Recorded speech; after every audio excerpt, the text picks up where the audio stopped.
വണ്ടി പാർക്ക് ചെയ്ത് കൊടുത്തുനിന്ന് ഹയാസ് ദേ ഷെല്ലൊക്കെ പെറുക്കിയിട്ട് കയറി വരാണ് കേട്ടോ. ഈ പാർക്കെട്ടിൻ്റെ മുകളിൽ നിന്ന് ഇങ്ങനെ നിന്ന് നോക്കുമ്പോൾ കാണുന്നൊരു വൈബ് ഉണ്ടല്ലോ, അതൊരു ഭയങ്കര രസമാണ് കേട്ടോ.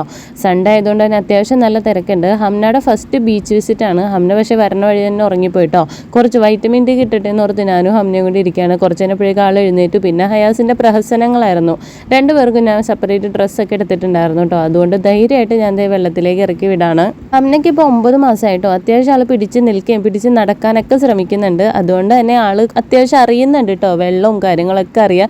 ഭയങ്കര ഹാപ്പി ആയിരുന്നു, കയറി വരുന്നുണ്ടായിരുന്നില്ല. പിന്നെ എന്തെങ്കിലും ആവട്ടെ എന്ന് ഓർത്ത് അവിടെ കൊണ്ടുവന്ന് ഇരുത്തി. ഈ സ്വയമായിട്ട് ടച്ച് ചെയ്തൊക്കെ പഠിക്കുന്ന ഒരു സമയമാണല്ലോ. അപ്പോൾ ഈ മണ്ണൊക്കെ ഇങ്ങനെ ടച്ച് ചെയ്തിട്ട് പിന്നെ കുറച്ച് കഴിഞ്ഞപ്പോൾ അതെടുത്ത് വായിലേക്കായി. പിന്നെ ഇക്കാക്കെ എടുത്തിട്ട് തുടച്ചു കൊടുക്കുകയാണ്. ഞാൻ ശ്രദ്ധിച്ചില്ല എന്ന് പറഞ്ഞാൽ അതിൻ്റെ ഇടയിൽ എനിക്ക് വഴക്കും കേട്ടു കേട്ടോ. പിന്നെ എന്ത് പറയണം, അവളെ താഴെ വിടാത്ത എനിക്ക് എൻ്റെ താടി പിടിച്ച് വലിയായിരുന്നു കേട്ടോ. ഹയാസ് അത്യാവശ്യം നല്ല രീതിയിൽ അത് ജയസിനെ അങ്ങോട്ട് കയറൂരി വിട്ടേക്കായിരുന്നു കേട്ടോ.